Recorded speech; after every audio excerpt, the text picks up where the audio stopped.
Shalom saudara-saudaraku yang diberkati oleh Tuhan, salam damai sejahtera bagi kita semuanya. Kembali berjumpa dengan saya Pastor Daud Timotius Tampu Bolon, tentunya di channel God Ministry. Apa kabar saudara-saudara? Saya berdoa saudara-saudara semuanya sehat selalu ketika mengklik video ini.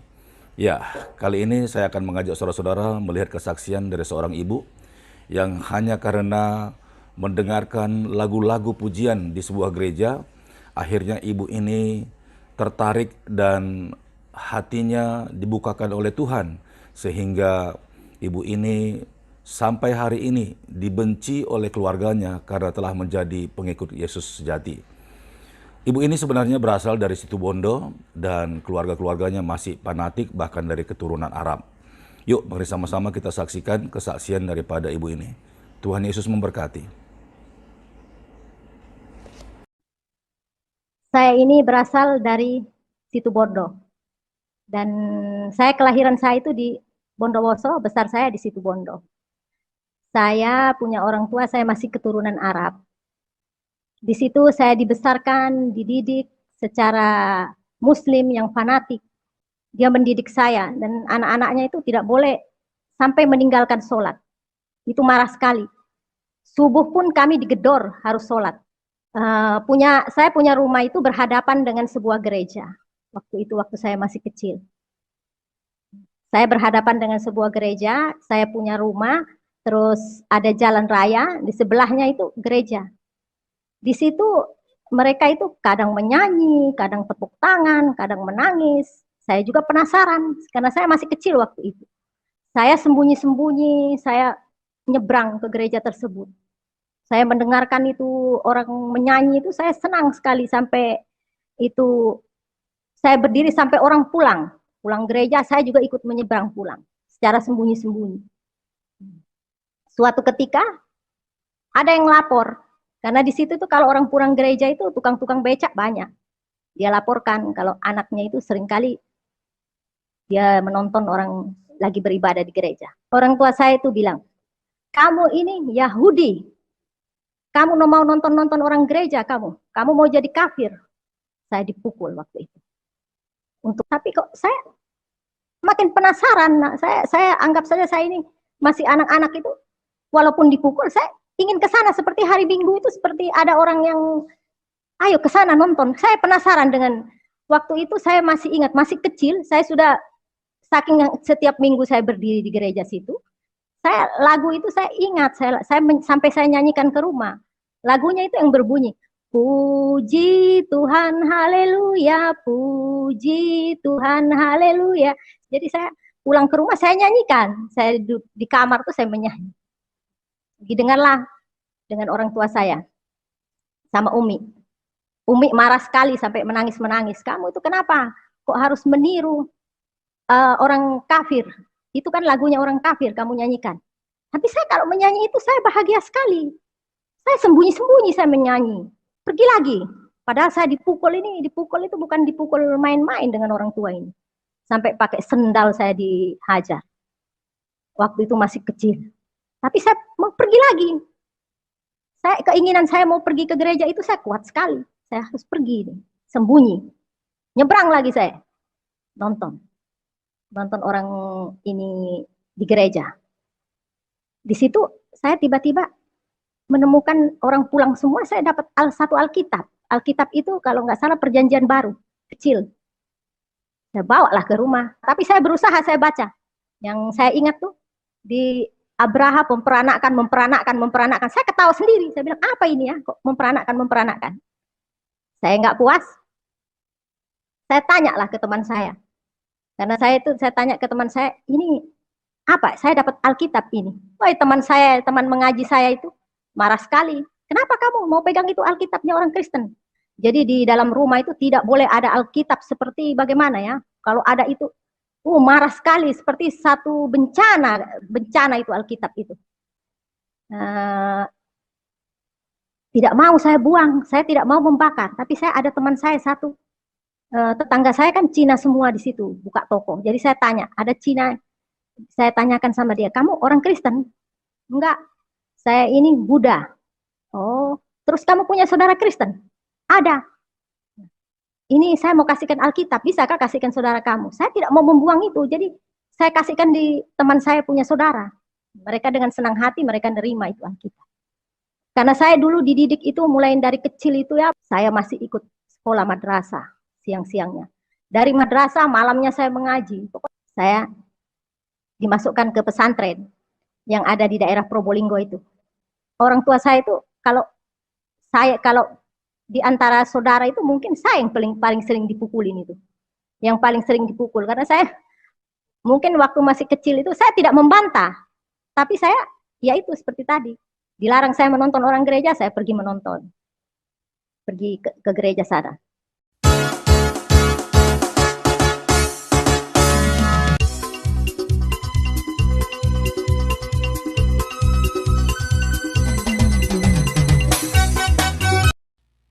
Tuhan memberi dua tangan kepada kita. Yang satu untuk menerima, tetapi yang satu untuk memberi. Saudara-saudara, jangan hanya mau menerima berkat-berkat baik dari Tuhan maupun dari orang lain, tetapi hendaklah kita juga mau memberi kepada Tuhan maupun kepada sesama kita. Haleluya, puji Tuhan. Bagaimana kabar saudara hari ini? Kami berdoa saudara selalu dalam keadaan yang sehat dan tetap diberkati oleh Tuhan. Amin. Terima kasih saudara terus mendukung pelayanan di channel kami. Terima kasih saudara telah membagi-bagikannya kepada sekalian banyak orang. Jangan lupa untuk terus terhubung kami dalam doa-doa. Kita rindu untuk memberitakan Injil kepada segala makhluk. Saudaraku yang terkasih dalam Tuhan, kali ini kita akan menyaksikan sebuah kesaksian yang hidup. Bagaimana seorang yang melihat gereja dan Tuhan bekerja pada pandangannya itu. Pada waktu dia melihat gereja, Roh Allah berbicara di hatinya, menarik dia untuk pergi ke gereja itu. Dan setibanya dia di gereja itu, Roh Allah berbicara dengan hebat dalam hidupnya untuk menyelamatkan dia. Sekalipun konsekuensinya juga cukup besar. Dia harus mendapat ancaman, pukulan. Dia harus mendapat kekerasan secara verbal dari keluarganya. Tetapi ketika Tuhan telah memilih kita, Dia akan terus mengejar kita sejauh apa kita berlari. Saudara-saudaraku, jangan khawatir akan hidupmu. Teruslah berdoa bagi orang-orang yang engkau kenal. Teruslah berdoa bagi tetangga-tetanggamu. Teruslah berdoa bagi saudara-saudaramu, bagi anak-anakmu, orang tuamu. Supaya Tuhan memanggil mereka, memilih mereka untuk percaya kepadanya. Karena keselamatan tidak ada pada yang lain kecuali hanya melalui Yesus Kristus. Sama-sama kita saksikan tayangan berikut ini. Haleluya!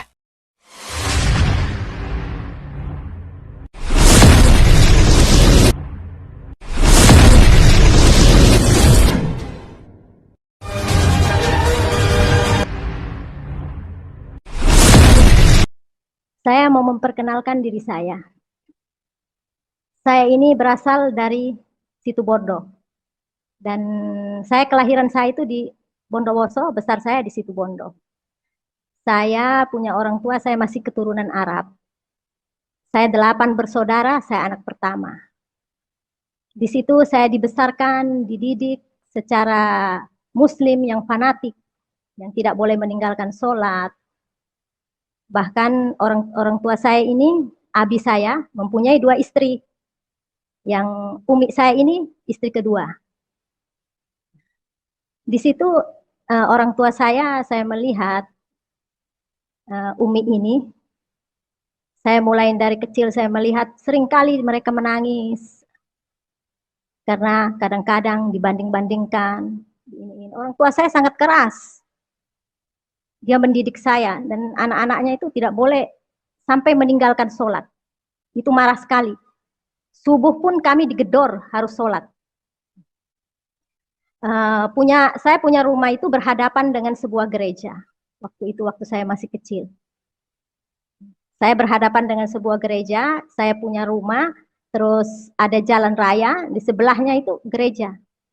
Di situ mereka itu kadang menyanyi, kadang tepuk tangan, kadang menangis. Saya juga penasaran, karena saya masih kecil waktu itu. Kalau tidak salah saya kelas 3 SD. Saya sembunyi-sembunyi, saya nyebrang ke gereja tersebut. Saya mendengarkan itu orang menyanyi itu saya senang sekali sampai itu saya berdiri sampai orang pulang. Pulang gereja saya juga ikut menyeberang pulang secara sembunyi-sembunyi. Suatu ketika ada yang lapor karena di situ tuh kalau orang pulang gereja itu tukang-tukang becak banyak. Dia laporkan kalau anaknya itu seringkali dia menonton orang lagi beribadah di gereja. Disitulah puncak kemarahan orang tua saya. Orang tua saya itu bilang, kamu ini Yahudi, kamu mau nonton-nonton orang gereja kamu mau jadi kafir. Saya dipukul waktu itu. Untuk saya tidak lagi pergi ke gereja tersebut. Tapi kok saya makin penasaran, saya anggap saja saya ini masih anak-anak itu, walaupun dipukul, saya ingin ke sana seperti hari Minggu itu seperti ada orang yang ayo ke sana nonton. Saya penasaran dengan waktu itu saya masih ingat, masih kecil, saya sudah saking setiap minggu saya berdiri di gereja situ, saya lagu itu saya ingat, sampai saya nyanyikan ke rumah. Lagunya itu yang berbunyi, puji Tuhan, haleluya, puji Tuhan, haleluya. Saya itu enggak mengerti, namanya masih anak-anak, jadi saya pulang ke rumah saya nyanyikan. Saya di kamar tuh saya menyanyi. Didengarlah dengan orang tua saya sama Umi. Umi marah sekali sampai menangis-menangis. Kamu itu kenapa? Kok harus meniru orang kafir? Itu kan lagunya orang kafir kamu nyanyikan. Tapi saya kalau menyanyi itu saya bahagia sekali. Saya sembunyi-sembunyi saya menyanyi. Nah, pada suatu ketika saya ini menemukan saya pergi lagi. Padahal saya dipukul itu bukan dipukul main-main dengan orang tua ini. Sampai pakai sendal saya dihajar. Waktu itu masih kecil. Tapi saya mau pergi lagi. Keinginan saya mau pergi ke gereja itu saya kuat sekali. Saya harus pergi nih, sembunyi. Nyebrang lagi saya. Nonton orang ini di gereja. Di situ saya tiba-tiba menemukan orang pulang semua, saya dapat satu Alkitab. Alkitab itu kalau nggak salah Perjanjian Baru, kecil. Saya bawa lah ke rumah. Namanya saya masih anak-anak, walaupun mungkin waktu zaman dulu itu kelas 3 SD, baca juga mungkin terpatah-patah, tapi saya berusaha saya baca. Yang saya ingat tuh, di Abraha memperanakkan. Saya ketawa sendiri, saya bilang, apa ini ya, kok memperanakkan. Saya nggak puas, saya tanya lah ke teman saya. Karena saya tanya ke teman saya, ini apa? Saya dapat Alkitab ini. Wah, teman mengaji saya itu marah sekali. Kenapa kamu mau pegang itu Alkitabnya orang Kristen? Buang. Nah, lama-kelamaan saya ini sembunyi di bawah bantal. Saya tidak buang Alkitab itu, saya tidak membuang Alkitab. Saya tetap sembunyi di bawah bantal. Saya baca lagi. Ketahuan adik saya yang nomor 2, dilaporin saya kalau saya itu. Jadi di dalam rumah itu tidak boleh ada Alkitab seperti bagaimana ya. Kalau ada itu, marah sekali seperti satu bencana itu Alkitab itu. Saya dimarahin, disuruh buang. Kalau nggak mau buang, suruh bakar. Jadi saya ini tidak mau saya buang, saya tidak mau membakar. Tapi saya ada teman saya satu, tetangga saya kan Cina semua di situ, buka toko. Jadi saya tanya, ada Cina, saya tanyakan sama dia, kamu orang Kristen? Enggak, saya ini Buddha. Oh, terus kamu punya saudara Kristen? Ada. Ini saya mau kasihkan Alkitab, bisakah kasihkan saudara kamu? Saya tidak mau membuang itu, jadi saya kasihkan di teman saya punya saudara. Mereka dengan senang hati, mereka nerima itu Alkitab. Karena saya dulu dididik itu mulai dari kecil itu ya, pulang sekolah SD, saya masih ikut sekolah madrasah siang-siangnya. Dari madrasah malamnya saya mengaji. Pokoknya dididik orang tua saya itu, saya tidak ada kesempatan kayak mau keluar rumah itu tidak ada kesempatan. Waktu itu orang tua saya sangat fanatik dan di daerah saya itu tahu sendiri orang-orang yang keturunan Arab itu jarang mereka untuk mau keluar rumah. Jadi kita kalau keluar itu sembunyi-sembunyi. Jadi singkat cerita ini saya langsung setelah saya lulus SD, saya dimasukkan ke pesantren yang ada di daerah Probolinggo itu selama 2 tahun. Saya masuk pesantren, diberhentikan Jadi di pesantren 2 tahun itu saya kalau bilang sekolah itu tidak sampai selesai gitu, nah dikeluarin sama orang tua saya karena dia berpikir kan anak-anaknya ini tidak ada yang sekolah tinggi. Kalau sekolah tinggi dia bilang apalagi perempuan itu di dapur, jadi tidak perlu sekolah tinggi-tinggi. Intinya dia itu bisa berusaha berjuang sampai sukses dengan bisnisnya, jadi tidak perlu sekolah. Jadi anak-anaknya dididik seperti itu, tidak sekolah tapi bisa sukses gitu. Jadi kami ini anak pertama dari ini, tapi orang tua saya itu kalau di antara saudara itu mungkin saya yang paling sering dipukulin itu. Yang paling sering dipukul karena saya mungkin waktu masih kecil itu saya tidak membantah, tapi saya ya itu seperti tadi. Dilarang saya menonton orang gereja, saya pergi menonton. Pergi ke gereja sana. Terus setelah saya lulus dari pesantren, belum lulus, kelas 2 tahun saya di pesantren, saya pulanglah ke rumah. Pulang ke rumah, ya seperti biasa sudah saya di rumah saja, tidak kemana-mana. Kenallah saya dengan seorang Madura, laki-laki Madura.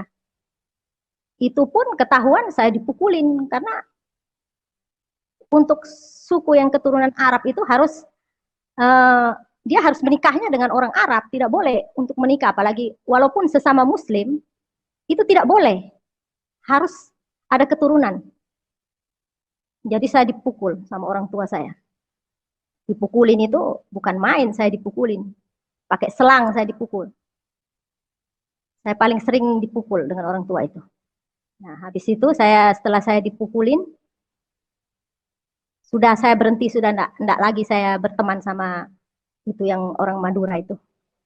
Nah, lama singkat cerita itu karena tetangga saya ini, ada satu tetangga saya ini orang dari NTT, Cina NTT.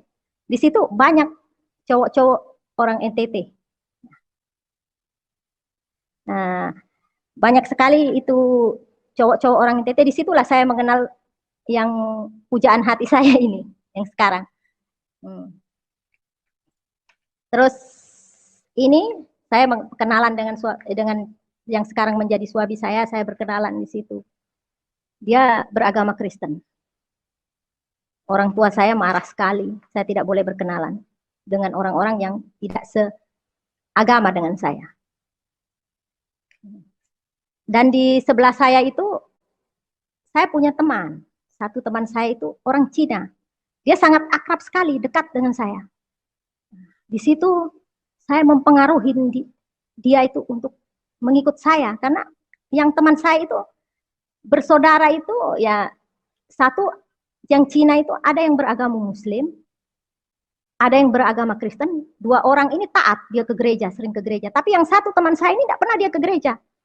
Jadi saya ini sudah mulai pengaruhin, kamu ikut saya sudah masuk Islam, karena tidak ada agama yang diridoin itu.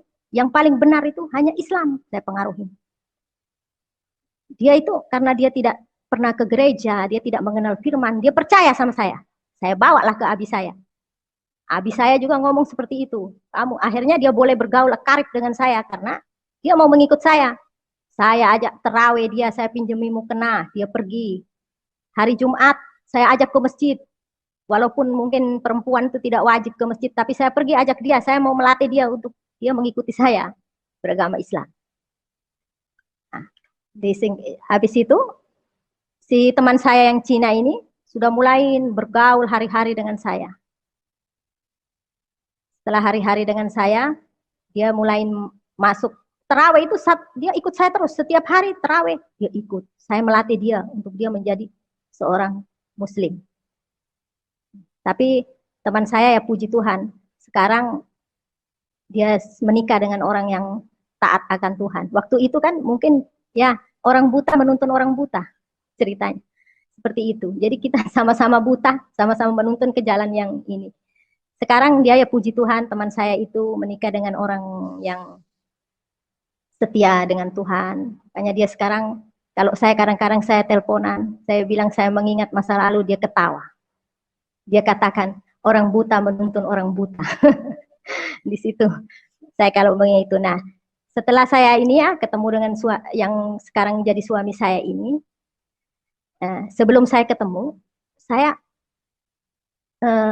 orang tua saya itu bercerai. Saya sekitar umur belasan tahun sudah bercerai. Saya sudah besar, jadi pisah orang tua saya. Betapa ininya saya, 8 bersaudara, anak sudah besar-besar, ditinggalin. Di situ saya melihat orang tua saya ini makin terpuruk, umi saya ini. Memang saya akuin orang tua saya masih memberi jaminan terhadap umi ini. Memberi jaminan ya itulah ala kadarnya, nggak sepenuhnya seperti waktu sama-sama itu. Di situ begitu ini saya mengenal setelah orang tua saya bercerai, umi. Nah, saya berlanjut dengan yang cowok idaman saya ini. Ketahuanlah umi ini, saya berpacaran dengan seorang yang bukan muslim. Menangislah umi. Untuk saya jangan berteman lagi dengan cowok idaman saya ini. Di situ saya pusing, setiap hari saya diomelin hanya karena laki-laki yang beragama Kristen ini. Setiap hari saya diomelin, dikafir-kafirin, segala macam. Mati, kalau mati kamu jadi kayunya api neraka kalau kamu sama orang Kristen. Neraka jahanam kamu. Gitu. Dan di masa remaja saya itu, saya sering kali kalau hujan deras itu, saya sering membayangkan itu kematian. Saya dalam hati saya itu seperti ini. Kenapa kalau mati itu saya harus ada siksa kubur? Karena seringkali guru-guru mengaji saya itu bicara seperti itu. Nanti 7 langkah setelah dikubur, orang-orang malaikat mungkar nakir itu akan datang. Dia akan mempertanyakan kamu. Seperti kalau saya nggak salah, saya masih ingat itu. Seperti marabbuka, siapakah Tuhanmu? Wan nabiyuka, siapakah nabimu? Wal imamuka, siapakah imammu? Wal kiblatuka, di mana kiblatmu? Itu pertanyaan-pertanyaan seperti itu tuh sampai saya hafalin waktu itu. Saya bilang, saya kalau mati yang penting saya bisa hafal. Tapi ya itu setelah saya dan tidak sampai di situ dulu. Tidak sampai hanya siksa kubur. Ada lagi yang satu rambut dibelah 7. Satu rambut ini dibelah 7, dibawanya neraka. Apakah saya bisa melewati itu? Nah, di situ yang menjadi saya rasa ketakutan. Kalau saya sudah hujan deras, saya ketakutan. Saya membayangkan hanya kematian itu. Saya bilang ini mati kita, disiksa kita. Belum kita di neraka, di kubur pun sudah disiksa. Ada siksaan kubur yang sangat menakutkan. Tapi saya percaya orang-orang yang dari seberang itu ya, yang dari seberang yang sudah bertobat mungkin juga punya pikiran yang sama seperti saya. Karena itu untuk anak-anak itu baik lewat guru-guru mengaji itu seringkali diajarkan seperti itu. Disitulah saya berpacaran dengan yang sekarang menjadi suami saya ini. Orang tua saya mulai marah, mulai sering meledak-ledak, dia marah sampai menangis, mengeluarkan air mata untuk saya memutuskan. Kebetulan nenek saya itu ada di Arab Saudi sana. Saya bilang, saya mau berangkat aja.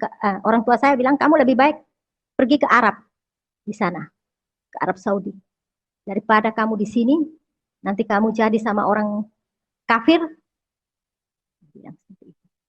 Sudahlah, nenek saya yang ada di Arab itu dia tidak mau saya pergi ke sana, tapi orang tua saya ini selalu mendorong saya untuk saya pergi. Akhirnya saya mendaftar lah, saya pergi ke sana, ke Arab Saudi. Singkat cerita di sana saya sempat juga menjalani umroh 2 kali saya.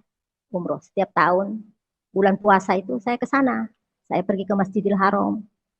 Saya mengelilingin Ka'bah 7 kali.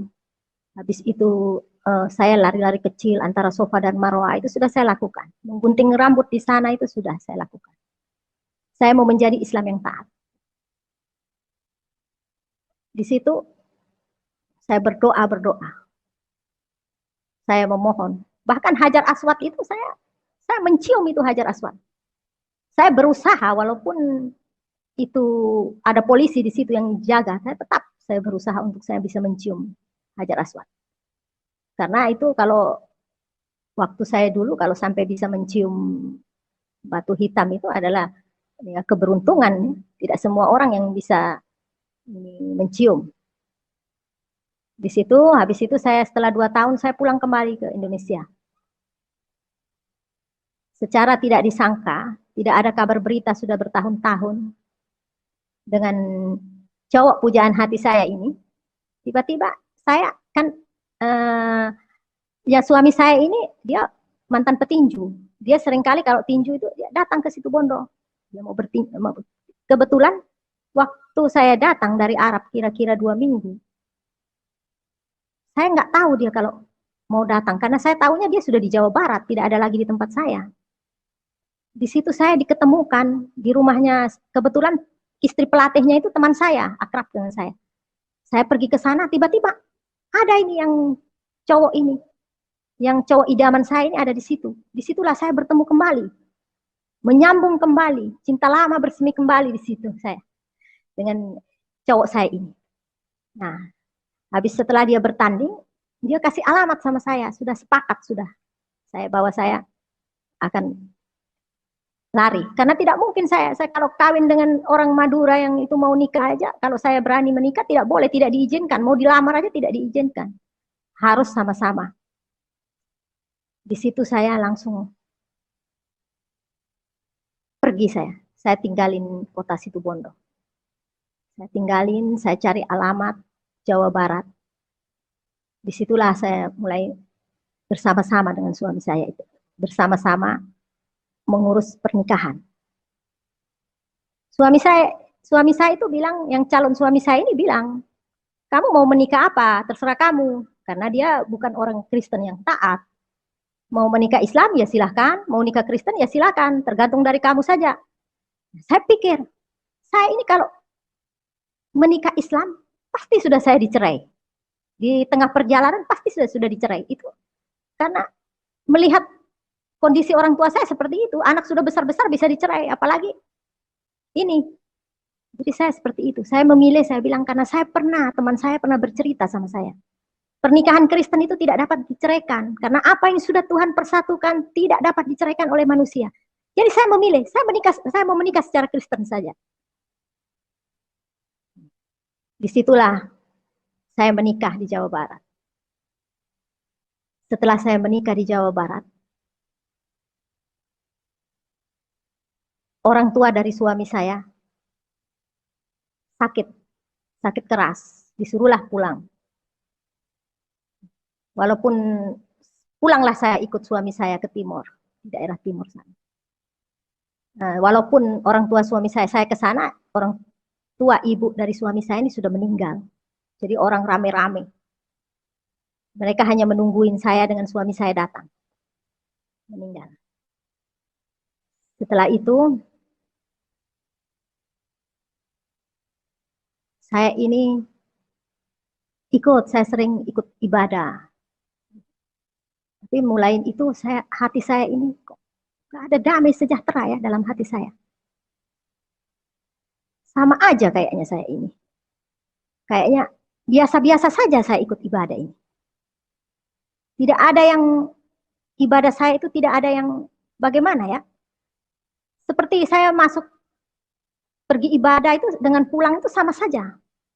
Tidak ada yang firman itu menyangkut di saya juga enggak. Saya biasa-biasa saja. Bahkan saya bingung lagi. Saya bingung. Kenapa ya saya ini kok ada patungnya? Bingung di situ saya. Kenapa saya harus menyembah patung? Saya bertanya lah dengan suami saya. Kenapa kok harus ada patung? Kita berdoa kok harus menghadap ke patung? Itu lambang, bukan kita menyembah patungnya, tapi itu lambang. Sebuah lambang. Itu pun saya masih bingung. Lambang patung gitu. Sampai saya ini ingin sekali kembali ke agama saya yang semula. Ketika suami saya itu keluar rumah, saya mulai ikut sholat. Karena saya pernah di Arab Saudi itu tanpa mukena, kain panjang pun bisa saya lilit menjadi mukena. Jadi saya di kamar itu saya sholat. Saya mau kembali lagi. Saya nggak nggak ada damai sejahtera juga saya tidak ada, kayak macam biasa-biasa saja. Disitulah saya mulai malas sudah saya mau ikut beribadah, mulai ogah-ogahan sudah karena saya tidak yakin yang mengganjal hati saya itu sebuah patung. Di situ tiba-tiba setelah saya sembahyang, saya sholat, tiba-tiba ada orang yang mengetuk pintu. Seorang ibu. Ibu ini masuk. Kalau di daerah suami saya itu orang biasa katakan selamat siang, selamat pagi, itu tidak ada kata salam, tapi ibu itu mengatakan salam. Saya bingung. Salam. Saya bilang selamat siang karena saya tidak tahu itu salam apa. Saya persilahkan masuk. Waktu itu mertua saya tidak ada. Ipar saya pergi kerja. Mertua saya kan lurah di sana. Jadi mereka pergi ke kantornya. Tidak ada. Sunyi, tidak ada. Tidak ada orang. Saya kan waktu itu saya tinggal dengan mertua saya. Satu rumah. Ibu itu berbicara, dia katakan sama saya. Dia berbicara tentang, dia katakan, di tempat sini ini banyak sekali orang yang membuat, katanya, rumah-rumah baru, gua-gua baru dengan tangan manusia, dia membuat patung dan mereka datang beribadah, menyembah. Banyak sekali kuasa kegelapan di sini. Ibu ini kok, saya berpikir, kok ibu ini tahu perasaan saya? Saya itu, yang saya bingung itu tentang patung itu, tapi kok ibu ini tahu bahwa itu yang menjadi kayak kebingungan saya tentang patung itu. Disitulah saya mulai berbincang-bincang. Saya banyak bertanya dengan ibu itu tentang patungan yang saya tanya. Nah, ibu itu mengatakan saya disuruh baca di Yesaya 44. Yesaya 44. Bacalah itu, Yesaya 44. Jadi kamu berpegang dengan Yesaya 44, dengan firman Tuhan. Di situ mereka uraikan bahwa jangan menyembah berhala, menyerupai apapun juga. Semua itu mereka baca. Setelah dibaca, mereka berdoa untuk saya. Dia bilang, yang saya ingat itu doanya, ilalang dengan gandum akan dipisahkan. Saya penasaran dengan ibu ini. Saya bertanya, ibu ini dari mana? Tempat tinggalnya di mana? Nah, ibu ini katakan, saya dari atas. Nah, karena posisi rumah mertua saya itu di bawah, di atas itu ada rumah lagi, ada rumah. Saya pikir ini karena di atas itu ada tetangga mertua saya itu seorang hamba Tuhan, ibu pendeta juga. Saya pikir ibu ini temannya yang dari Malang mungkin. Nah, saya dalam hati berpikiran begitu, dari atas ya pikir saya atas itu karena itu ada rumah di bawah, ada rumah di atas, tetangga itu di bagian atas. Jadi saya pikir ke sana. Saat ibu itu ada di dalam rumah mertua saya merasakan damai sukacita yang luar biasa. Saya tidak ingin ibu itu keluar dari rumah. Saya ajak, pokoknya saya senang sekali. Disitulah saya langsung, ibu itu permisi. Setelah itu, setelah dia berbincang-bincang dengan saya, dia permisi. Terus saya mau tanya lagi sama ibu itu. Setelah dia keluar, dia katakan salam, dia berjabat tangan dengan saya, dia minta izin. Saya panggil lagi dari, maksud saya, siapa tahu ada nomor teleponnya, apa saya bisa menelpon nanti kalau ini. Karena saya rasa nyambung sekali saya berbicara itu. Nyambung sekali saya bertanya tentang apa saja dia jawab. Tentang, ya terutama tentang keyakinan. Langsung seperti kilat. Seperti kilat itu, kayak kilat sus katanya menghilang. Saya panggil sudah kayak tapi saya juga penasaran masih. Loh, kok ibu itu kok menghilang? Naiklah saya ke atas ke tetangga saya. Saya tanya,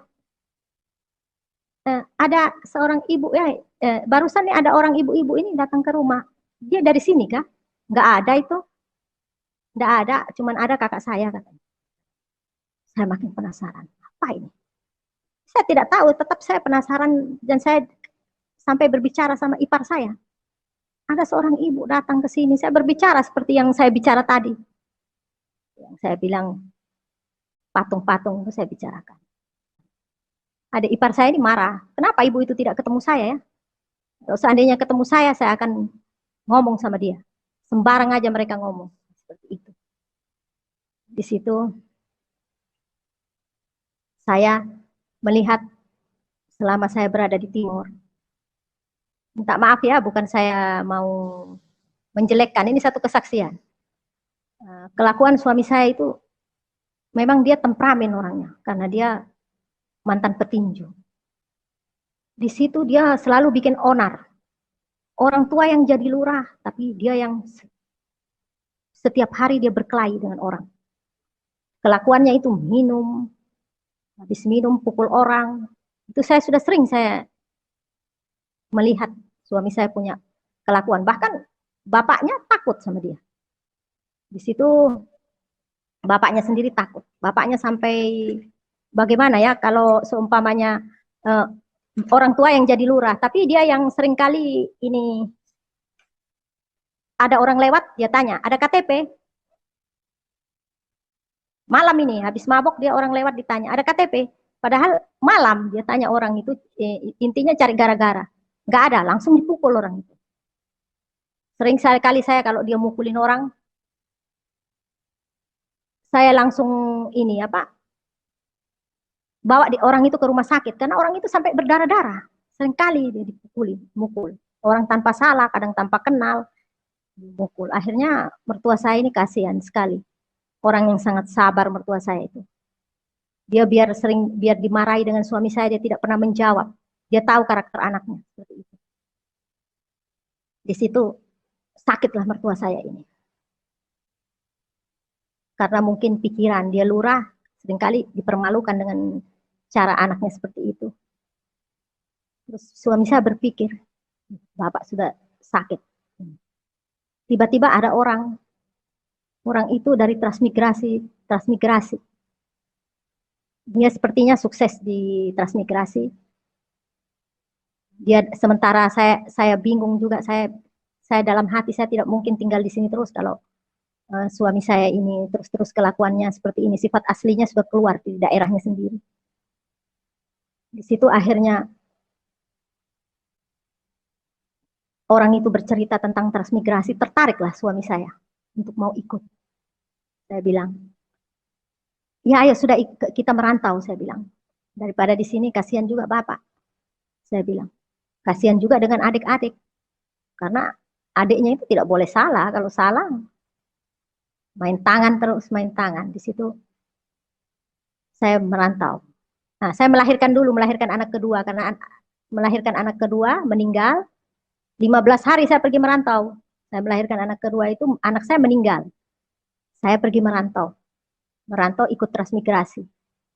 Sampai di Kupang, di situ saya bertemu lagi dengan seorang hamba Tuhan, orang Arab. Saya ketemu di situ. Ada satu orang ajak saya ibadah, saya ketemu orang Arab, seorang pendeta. Saya dalam hati, ternyata bukan saya sendiri ya, yang keturunan Arab. Ada lagi, laki-laki lagi, dia masuk Kristen. Waktu itu ibadahnya memang saya rasakan betul-betul, luar biasa. Mereka punya khotbah juga luar biasa, sangat diberkati. Sementara saya nunggu untuk mau berangkat transmigrasi. Saya ikut transmigrasi. Setelah sampai saya di transmigrasi di satu pulau, bingung juga saya. Transmigrasi ini ternyata kayak dikasih lahan pekarangan, dikasih rumah. Suami saya sudah mulai bingung, dia bilang, ini kita ini kalau ikut transmigrasi ini kayak seperti gelandangan ya, padahal orang itu bilang enak-enak, ternyata kita kayak begini, kita dikasih rumah, dikasih lahan, disuruh kelola sendiri. Sementara saya dan suami saya ini tidak ada basic tani, tidak tahu. Cuman suami saya untungnya dia mengajak satu orang dari daerahnya itu, diajak, masih bujang, diajak untuk bersama-sama jadi pengikut saya. Nah disitulah mereka itu mulai tanam-tanam sudah untuk kehidupan selanjutnya ya, bertanam seperti mulai tanam singkong, pisang, labu, terus nenas-nenas, buah-buahan, pepaya di halaman rumah itu ya, puji Tuhan, daerahnya subur memang. Jadi apa yang ditanam itu berhasil. Disitulah. Baru jarak ke kota itu sangat jauh, jauh sekali, jauh. Kalau sekarang mungkin sudah enak karena sudah diaspal. Kalau dulu itu lumpur semua. Kalau hujan itu lengket sekali, sandal itu bisa putus kalau pakai sandal. Jadi kita itu merantau di situ, nah mulai sudah suami saya di situ ada sebuah gereja, suami saya pergi ke gereja. Dia bahkan pimpin juga di situ, di satu gereja, di tempat ibadah itu dia pimpin. Terus saya ini saya bertemu dengan seorang Sulawesi. Saya tanya sama dia lagi, kamu ibadah di mana? Saya tanya sama dia. Saya ibadah di sini, dia bilang. Di tempat lain dia ibadahnya. Terus saya bilang, kamu ibadah itu ada patungnya ya? Enggak boleh ada patung, dia bilang begitu. Karena sudah tertulis itu di Alkitab kan, dia bilang gitu. Kamu coba main-main ke rumah saya. Saya main-main, karena dia bilang nggak ada patungnya, coba ke rumahnya dia. Disitulah dia keluarkan Alkitab juga, tentang Yesaya itu 44. Loh, sama. Yesaya 44. Habis itu saya dikenalkanlah dengan seorang hamba Tuhan. Hamba Tuhan itu ini saya sebut namanya Pak Heri Raranta, orang Manado. Disitulah saya mulai bertanya tentang ketuhanan ini. Saya mulai bertanya tentang Tuhan Yesus itu. Nah, saya makin penasaran, saya haus, saya terus tiap hari. Saya nggak kenal siang, nggak kenal malam, saya pergi. Sampai suatu ketika saya diketahui dengan suami saya. Suami saya marah sekali. Awas ya Pak Pendeta itu, saya datengin. Kalau perlu saya bunuh dia. Mempengaruhi orang untuk mau masuk ke gerejanya.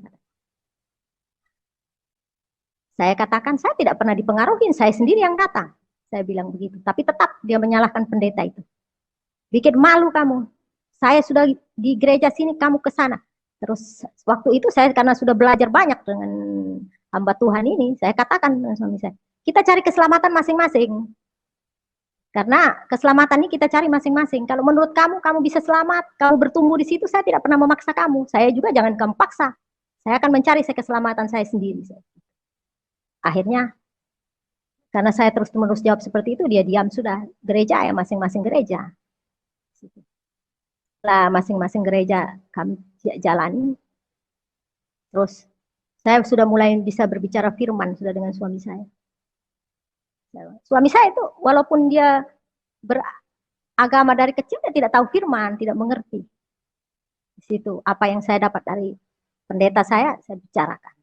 Cuman dia bilang, kan di situ ada ibadah keluarga. Jangan coba-coba adakan ibadah di sini. Saya nanti dilihat orang, saya malu karena saya bukan gereja di situ. Saya malu. Tidak mau dia ibadah. Saya ini biarkan dulu. Karena saya rindu rumah saya itu mau ditempatin untuk beribadah. Saya mulai rindu, mulai penasaran dengan Tuhan ini. Mulai bagaimana ya kalau kasih mula-mula itu. Mungkin saudara juga rasakan seperti saya yang rasakan. Di situ saya ngomong lagi dengan suami saya. Ini nanti ibadah di sini ya. Dia menolak lagi. Saya bilang, kalau kamu menolak Tuhan, kamu juga akan ditolak. Orang datang ke sini nih, Tuhan ini datang ke sini untuk beribadah, bukan untuk mau bikin macam-macam, saya bilang. Akhirnya dia pikir mungkin benar. Dia izinkan sudah. Ya sudah, kamu beribadah. Tapi saya tidak ada ya, saya tidak mau ikut-ikut ibadah. Ya terserah, yang penting diizinkan untuk ibadah di rumah. Di situ saya beribadah, dan dia juga ikut ibadah, dia tidak yang seperti dia bilang dia tidak mau ikut, tapi dia ikut. Mungkin dalam hatinya juga penasaran dia. Disitulah firman Tuhan kena di suami saya. Dia merasakan jamahan kuasa Tuhan. Mulailah dia. Minggu depannya dia mulai ikut ibadah sudah di situ. Ikut ibadah bersama-sama. Biar gelap-gelap malam kami itu dengan pakai senter malam-malam itu kami pergi ibadah. Bawa anak-anak kami untuk beribadah. Nah, habis itu keadaan ekonomi waktu di transmigrasi itu sangat sulit. Beras yang 1 karung 60.000 waktu itu. Jadi naik 125. Itu langsung orang-orang itu, banyak orang-orang itu makan singkong. Mereka itu tidak makan nasi karena beras sudah naik. Sedangkan uang pemasukan tidak ada. Banyak di sana tanaman, tapi untuk mau jual ke kota, pembelinya tidak ada. Kalau mau jual ke kota, itu mobil tidak mau bawa. Karena kadang-kadang kalau sudah macet di jalan itu sampai berjam-jam, orang dorong mobil baru bisa jalan. Dan itu tunggu kering dulu karena tidak ada pengerasan juga tidak ada. Jadi tidak laku tanaman itu untuk dikonsumsi sendiri. Bahkan pisang-pisang itu, pisang bermacam-macam pisang, tapi kami ini makan kan terbatas. Kalau 1 kali masak, semuanya masak. Jadi taruh di samping rumah itu ayam yang makan. Pisang itu bertandan-tandan itu ayam yang makan. Bahkan itu nangka itu sampai masak-masak jatuhan itu tidak ada yang makan. Karena semua orang ada di rumahnya itu. Kita mau kasih siapa, semua ada. Jadi kalau untuk tanaman itu banyak. Nah, setelah itu saya ini mulai suami saya ini dia harus bekerja karena anaknya kecil-kecil ya, anaknya kecil-kecil di sana tidak ada pendapatan uang. Dia mulai mau pergi ke kota. Bahkan dia menjual motornya karena dia dari daerahnya itu bawa motor, dia jual untuk mengurusi SIM. Dia jual untuk mengurusi SIM. Setelah dia jual itu motor itu ke pendeta saya, jadi motornya masih bisa dipakai untuk ke sana kemari, masih bisa dipinjam karena bukan orang lain yang beli. Jadi disitulah mengurusi SIM. Setelah dia mengambil itu, setelah beberapa minggu kemudian SIM itu sudah bisa diambil, dia taruh di dompet, SIM itu jatuh dengan dompetnya, dicari sudah tidak ketemu. Terus saya tanya, apakah ada orang lewat waktu kamu naik motor? Ada, tapi siapa yang lewat itu saya nggak tahu. Pokoknya saya jalan, ada orang lewat dengan anak kecil katanya. 2 orang. Tapi dia tidak tahu itu siapa orangnya. Saya bilang, sudahlah kita berdoa. Saya bilang begitu. Percaya bahwa dompet itu akan kembali lagi ke kita. Saya bilang begitu. Saya berdoa. Malam saya bermimpi. Bermimpi jelas sekali orang itu yang saya tahu nama orang itu karena sama-sama orang Tran. Dia mengambil dompet itu, uangnya diambil, habis uangnya diambil, dompetnya dibuang ke semak-semak di hutan. Terus waktu pertama waktu itu saya suruh suami saya lah hari pulang gereja, saya bilang kamu pergi ke orang ini. Karena penglihatan saya lewat mimpi orang ini yang dapat. Begitu sampai ke rumahnya, ditanya dengan suami saya, dia langsung mengaku. Dia bilang, saya tahu itu tempatnya Pak. Tapi itu dia tidak mengaku kalau dia yang ngambil ya. Dia bilang, karena ada uangnya diambil memang. Saya lihat di dalam mimpi itu uangnya ambil, dompetnya dibuang. Cuman orang itu berbohong, bilang orang lain yang dapat. Dan saya tahu tempatnya orang itu yang buang. Tapi dalam mimpi itu orang itu yang mengambil. Cuman karena dia tidak mengaku karena uangnya sudah diambil. Suami saya bilang, enggak apa-apa Pak, yang penting dompet saya kembali. Nanti saya kasih Bapak uang juga, asal Bapak ambil dengan saya antar dengan motor. Dia ngambil dompet itu, ya seperti di dalam penglihatan saya lewat mimpi itu, terbuka dompetnya di semak-semak. Memang sampai basah kena hujan itu. Akhirnya, puji Tuhan, SIM itu kembali. SIM itu kembali, suami saya merantaulah ke kota. Dia mencari sebuah pekerjaan. Karena di daerah transmigrasi itu kalau untuk uang itu sangat susah, tidak ada orang yang untuk tidak ada pekerjaan lain ya di sana ya, cuman bertani dan dari hasil pertanian itu tidak bisa dijual. Disitulah saya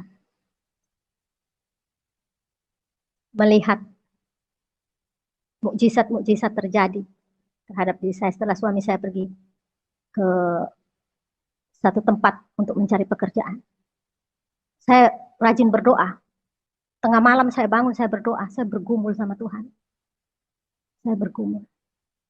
Tetangga saya itu besoknya selalu bilang begini, Ibu tadi malam pakai genset ya? Padahal saya di sana itu pakai lampu minyak tanah.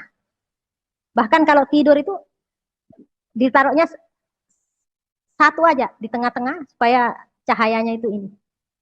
Enggak, kenapa Pak? Oh tadi malam terang sekali katanya, terang sekali rumah Ibu. Katakan seperti itu. Ini kesaksian menurut tetangga-tetangga saya di sana.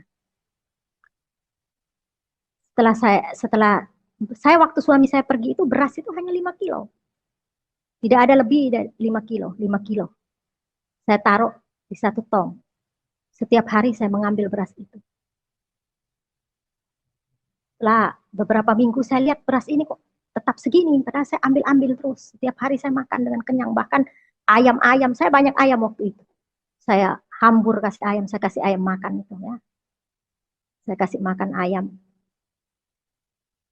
Ada orang yang melihat saya kasih makan ayam dengan beras karena waktu itu kebanyakan orang di transmigrasi itu makan singkong, pisang. Jadi kamu kok bisa buang-buang beras? Katanya. Sementara ini kita lagi susah. Kamu buang-buang ini beras, kasih ayam.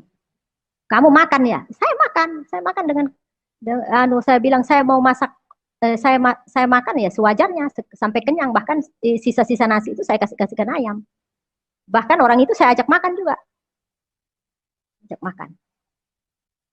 Beberapa hari kemudian 2 hari kemudian orang itu datang minta beras sama saya. Saya kasih. Saya kasih ya kira-kira 4 mok gitu. 4 kaleng-kaleng susu cair itu saya kasih 4 kaleng. Saya mau bikin bubur, anak saya kasihan katanya, dia enggak makan ini nasi katanya, tidak makan bubur, tidak ada beras, dia bilang.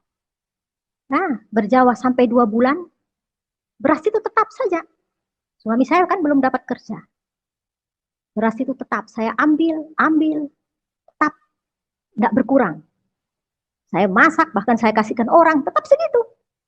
Dia tidak bertambah banyak, tapi tetap posisi yang 5 kilo itu. Di situ saya rasakan mukjizat luar biasanya Tuhan. Baru ini kali saya merasakan mukjizat yang sangat luar biasa. Di situ saya, kebetulan pendeta saya ini pulang Manado waktu itu. Datang dari Manado, saya bercerita dengan pendeta saya. Memang pendeta saya katakan memang tidak ada yang mustahil kalau kita berserah benar-benar kepada Tuhan. Kalau kita melekat sama Tuhan, tidak ada yang mustahil. Disitulah saya merasakan mukjizat yang sangat luar biasa. Beras 5 kilo dimakan sampai 2 bulan lebih.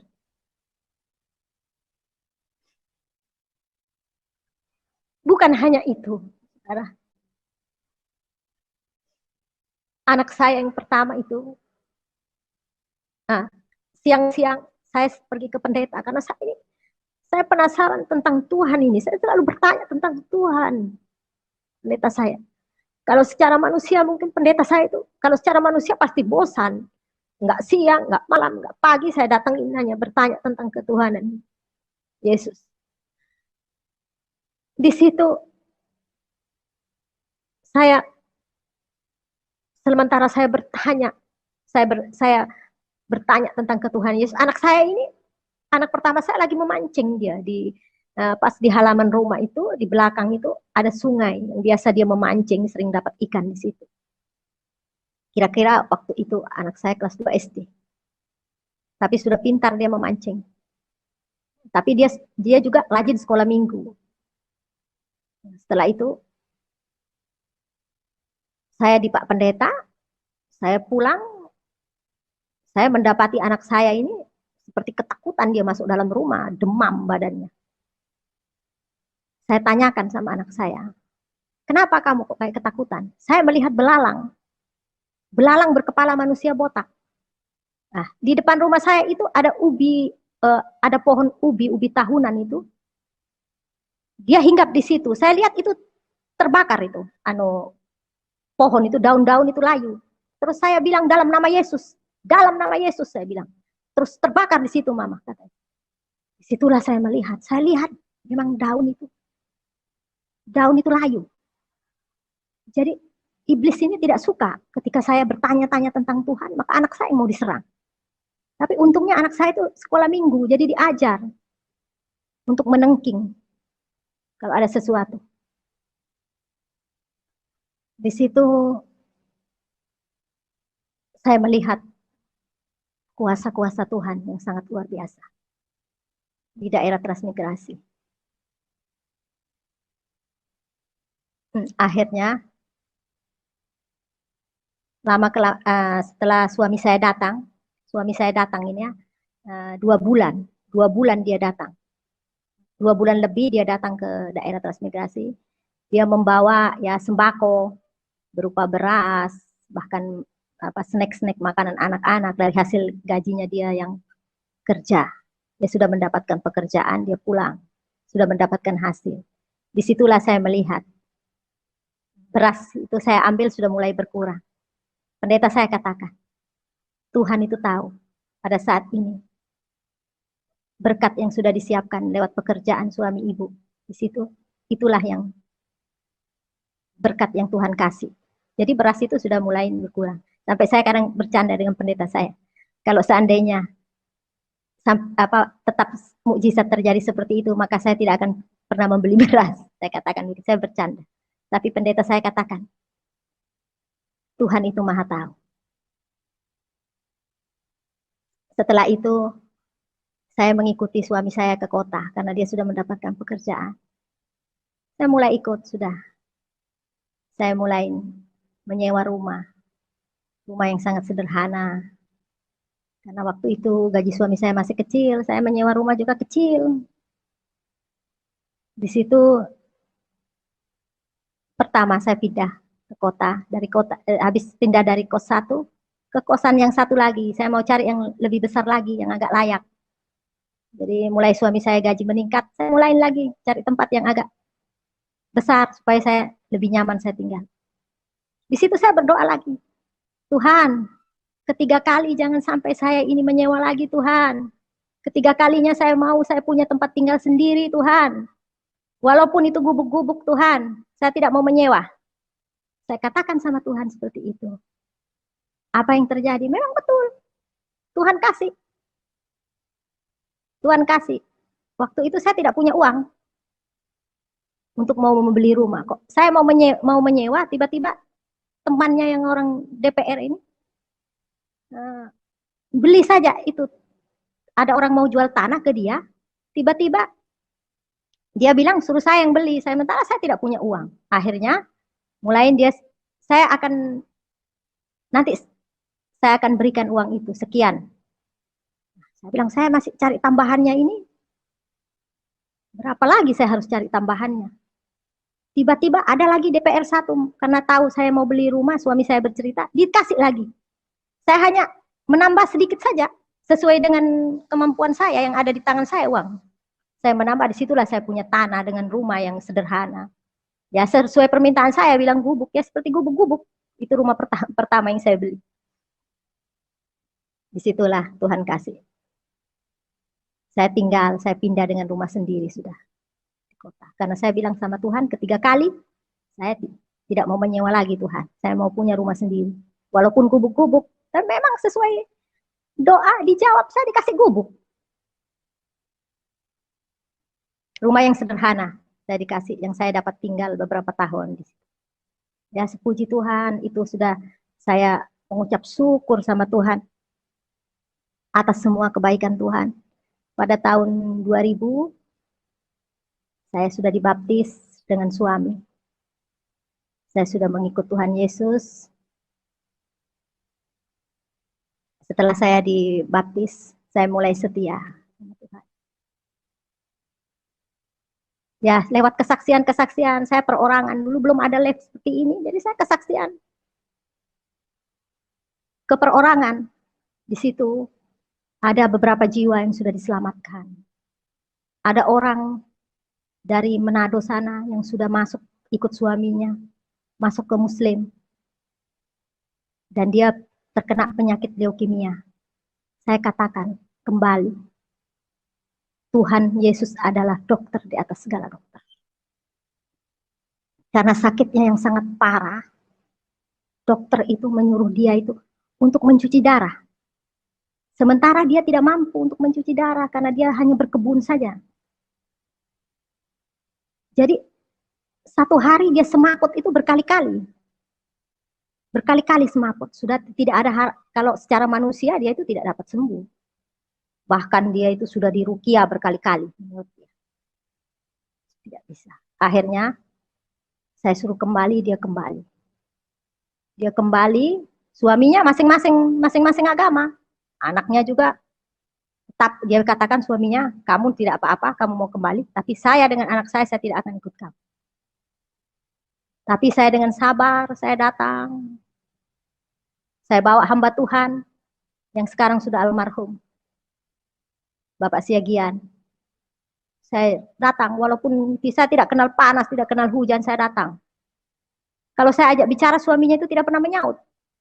Diam saja. Saya tidak tahu maksudnya apa, dia mau ikut atau tapi saya berbicara terus sama suaminya. Saya terus berbicara tentang firman, tentang kesaksian saya. Pada akhirnya mereka sekeluarga sudah diselamatkan. Puji Tuhan. Itu semua karena kemurahan Tuhan. Ada lagi satu orang Arab dari Kupang. Maaf saya tidak sebut nama ya. Orang Arab itu dari Kupang. Dia bertemu dengan teman suami saya. Teman suami saya itu bercerita. Ada katanya orang kakak itu dia panggil suami saya kakak. Ada kakak di sana punya istri itu orang Arab. Tapi dia Kristen. Dia datang ke saya.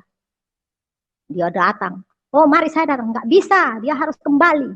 Harus kembali dia ke Islam. Kenapa dia mau masuk Kristen? Tidak ada orang Arab mau masuk Kristen. Karena dia nggak tahu.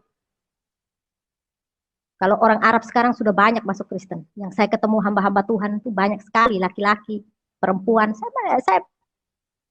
Saya mengenal mereka. Cuman mereka mungkin belum atau tidak berani untuk bersaksi. Saya tidak mengerti. Tetap kita berdoa biar dia mau bersaksi di live-nya Pak Yusuf. Nah, di situ datang ke rumah. Dia itu berbicara sama saya supaya saya mau kembali. Saya juga berbicara tentang firman Tuhan sama dia. Saya menceritakan semua kesaksian saya, apa. Semua yang saya tahu itu saya saksikan sama dia. Nah, pada akhirnya dia mengikut Yesus. Bahkan istrinya pun dia mengikut Yesus. Sudah diselamatkan. Ya, puji Tuhan. Saya percaya kuasa Tuhan itu memang dahsyat. Kuasa Tuhan itu luar biasa. Tidak ada yang tidak mungkin bagi Tuhan. Apalagi saya melihat di live Pak Yusuf ini. Orang-orang Aceh yang begitu fanatiknya. Sudah banyak sekali yang menerima Yesus. Itu bukan secara kebetulan. Memang dia dijamah oleh Tuhan. Tuhan sendiri mengatakan, bukan kamu yang memilih aku, tapi aku yang memilih kamu. Itu memang benar. Bahkan di gereja saya yang sekarang saya sedang bergereja, di situ banyak orang-orang yang dari seberang yang sudah menerima Tuhan Yesus sebagai Tuhan. Dan mudah-mudahan kita berdoa biar mereka mau menyaksikan seperti yang saya live sekarang ini. Biarlah boleh membagi berkat dan banyak jiwa-jiwa yang diselamatkan. Saya percaya lewat kesaksian ini, lewat live Pak Yusuf Manubulu, banyak jiwa-jiwa yang diselamatkan. Jangan takut saudara untuk mengenal Tuhan Yesus. Dia adalah Tuhan. Dia ada jalan keselamatan untuk menuju kepada surga yang kekal. Saya sangat berterima kasih saya mengenal Tuhan Yesus.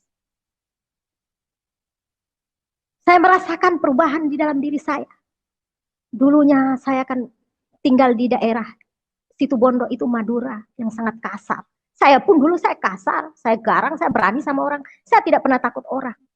Tapi begitu saya mengenal Tuhan Yesus, Tuhan sudah ubahkan saya menjadi pribadi yang takut akan Tuhan.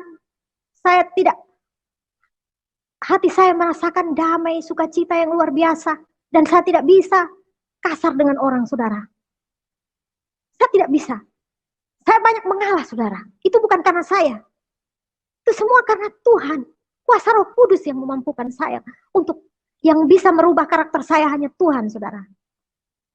Kalau secara manusia tidak mungkin. Saya tinggal di daerah Madura yang kesehariannya saya berbahasa Madura yang begitu kasar dan tidak pernah mau mengalah. Ditambah lagi dengan suami yang orang timur yang karakternya juga kasar, saudara. Mana mungkin kalau bukan Tuhan Yesus saya bisa berdamai dengan diri sendiri bahkan dengan orang lain, saudara.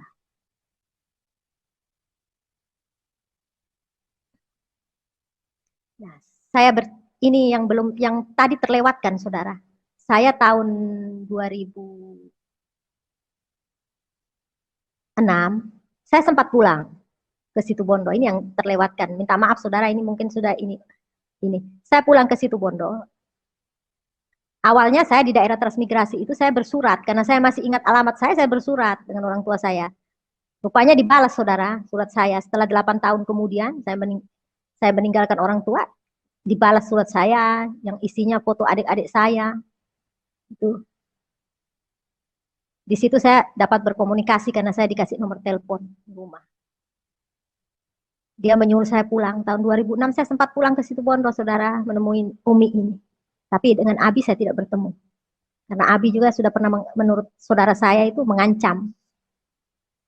Bahkan mengutukin saya. Lebih baik kelihatan kuburannya daripada dia hidup. Saudara saya katakan seperti itu. Jadi kalau kamu ditunggu pulangnya saja ya nanti. Kamu kalau pulang, Abi sudah siap. Mau membunuh saya. Katanya. 2006 saya pulang. Ya puji Tuhan. Tuhan lindungi saya. Saya sempat beribadah di daerah Panarukan, saudara. Sempat beribadah di sana. Saya berhubungan sudah baik dengan Umi. Setelah itu saya pulang kembali. 2 tahun kemudian Umi ini meninggal. Sebelum meninggal saya katakan, saudara, waktu sakit-sakit, saudara. Saya bilang, kalau saya bilang Yesus pasti tidak percaya. Saya bilang, berdoalah kepada Isa, Umi. Isa adalah dia dapat menghidupkan orang mati, orang sakit, orang buta, dapat menyembuhkan. Mintalah kepada Isa. Tapi saya tidak tahu apakah dia meminta karena saya ini istilahnya tidak bersama-sama. Jadi komunikasi saya dengan orang tua perempuan itu sudah baik. Setelah beberapa tahun kemudian itu, baru mereka mau menerima saya. Bahkan dia mendoakan saya. Dia nelpon sama suami saya. Saya titip anak saya. Jaga dia baik-baik. Kamu, mudah-mudahan kamu bahagia mendapat rezeki yang banyak. Dia katakan seperti itu, dia mendoakan. Saya waktu pulang ke Situbondo, adik-adik saya itu ya baik-baik saja sama saya. Setelah saya pulang, Umi saya ini menelpon saya, dia menangis. Dia katakan begini, kan adik saya itu yang sudah kawin menikah sama orang Arab, dia katakan seperti ini. Kenapa kamu terima Ida itu? Nanti yang lainnya itu, kan ada adik saya yang bungsu belum menikah. Nanti yang lainnya ikut-ikutan masuk Kristen. Dia bilang begitu. Kenapa diterima? Karena kalau saya ini kalau pulang diketahui dengan orang-orang di situ, orang-orang bahkan keluarga orang-orang Arab, itu orang tua saya pasti sudah diserang, tadi omongin yang enggak sudah. Jadi harus pulang dengan sembunyi-sembunyi saya. Pulang ke Jawa. Ya, puji Tuhan saya bertemu orang tua saya. Adik-adik saya yang menikah dengan orang Arab ini, yang perempuan-perempuan ini, tidak pernah berkomunikasi dengan saya, dia tidak mau. Dia katakan saya kafir. Dia tidak mau. Waktu saya datang dia baik-baik, tapi begitu saya pulang, orang tua saya perempuan itu yang diserang, kasihan sampai menangis. Dan sampai sekarang, ya, Ada yang baik sama saya, yang saya punya adik laki-laki itu, dia seringkali menelpon, tapi hanya batas menelpon saja. Dan ada lagi adik saya, laki-laki 2 orang, dia bilang, saya pengen ke sana, lihat kamu ke sana. Ya, ayo datang ke sini. Tapi kalau saya ke sana, nanti sama tetangga-tetangga jangan bilang saya saudara ya. Nanti saya enggak enak. Saya katakan, oh, kok dia mau datang, tapi sedangkan tetangga saya di sini nih, walaupun dia beragama lain, baik semua sama saya. Tidak ada masalah, kok dia malah yang kayak seperti gengsi mempunyai. Ya, demikianlah kesaksian yang telah kita dengar. Kiranya ibu ini serta keluarganya mendapatkan hidayah dan diubahkan oleh Tuhan menjadi pengikut Yesus sejati.